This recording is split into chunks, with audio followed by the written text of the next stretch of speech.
నా పేరు తిరుపతిరావు. నేను ఈ AgriGold customers and agents welfare అసోసియేషన్కి రాష్ట్ర ప్రధాన కార్యదర్శిని.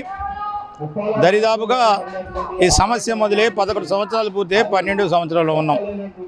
అసలు మాకు అర్థం కాని విషయం ఏంటంటే, మేము ప్రభుత్వ సొమ్మునేం అడగట్లా. మేము అడుగుతుందల్లా అగ్రిగోల్డ్ కంపెనీలో ప్రజలు దాచిపెట్టుకున్నటువంటి సొమ్ముతో కొన్నటువంటి వేల ఎకరాల భూములు ప్రభుత్వం దగ్గర ఉన్నాయి. రాష్ట్రం కాదు, ప్రపంచవ్యాప్తంగా తీసుకున్న అందరికంటే అనుభవం కలిగినటువంటి నాయకుడిగా చెప్పుకునేటువంటి చంద్రబాబు గారు ఆయన 5 సంవత్సరాల పరిపాలనలో జాప్యం చేశాడు. మళ్ళీ ఇప్పుడు కూడా అదే పద్ధతిలో ఉన్నారు. ఆయన ఒక్కసారి 1 గంట అగ్రిగోల్డ్ సమస్య మీద దృష్టి పెట్టి రివ్యూ పెట్టగలిగితే ఈ సమస్యకి పరిష్కారం దొరికింది. 1 గంట మాత్రమే, అది కూడా ఎందుకు పెట్టలేకపోతున్నాడని చంద్రబాబు గారిని అడుగుతూ ఉన్నాం. మేమైతే ప్రభుత్వాన్ని చూస్తూ ఉంటే మాకు చాలా బాధగా ఉంది. చిన్న విషయాల మీద స్పందిస్తున్నటువంటి చంద్రబాబు గారు ఈ రాష్ట్రంలో ఉన్న 10 లక్షల కుటుంబాల మీద ఎందుకు సానుభూతి లేదో నాకు అర్థం కావట్లా. ప్రభుత్వాన్ని మేము ఒకటే డిమాండ్ చేస్తూ ఉన్నాం, మీరు 1 గంట దీని మీద దృష్టి పెట్టండి. మేము అడుగుతున్నట్టుగా ఆల్రెడీ ఈ రాష్ట్ర ప్రభుత్వం కమిటీ ఫామ్ చేసింది. ఆ కమిటీ వాళ్ళు చెప్తా ఉన్నారు, ఈ సమస్య పరిష్కారం కావాలంటే ఫాస్ట్ ట్రాక్ కోర్టు కావాలని. అదేవిధంగా హైకోర్టు రిజిస్ట్రార్ గారు చెప్తా ఉన్నారు, ఈ సమస్య పరిష్కారానికి ఫాస్ట్ ట్రాక్ కోర్టు కావాలని. సిఐడి వాళ్ళు అడుగుతూ ఉన్నారు.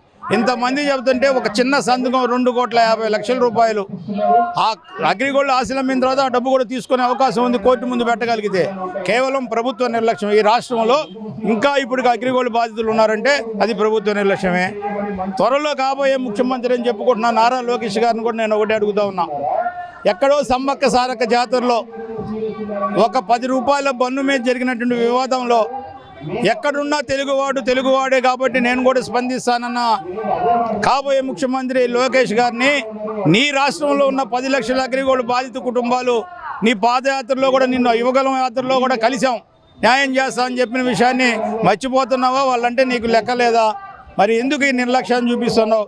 ప్రభుత్వంలో ఉన్నటువంటి తెలుగుదేశం పార్టీ నాయకుల్ని, సీఎం గారిని అడిగేది ఏంటంటే, తెలుగుదేశం పార్టీ పుట్టిందే తెలుగోళ్ళ కోసం అంటున్నారు.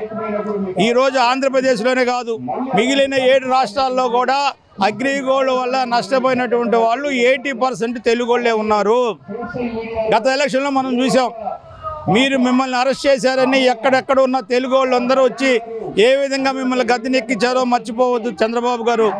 మరి 7 రాష్ట్రాల్లో, ఇది ఆంధ్రప్రదేశ్తో కలిపి ఉన్న 8 రాష్ట్రాల్లో ఉన్న తెలుగు వాళ్ళు అగ్రిగోల్డ్ వల్ల నష్టపోయారు.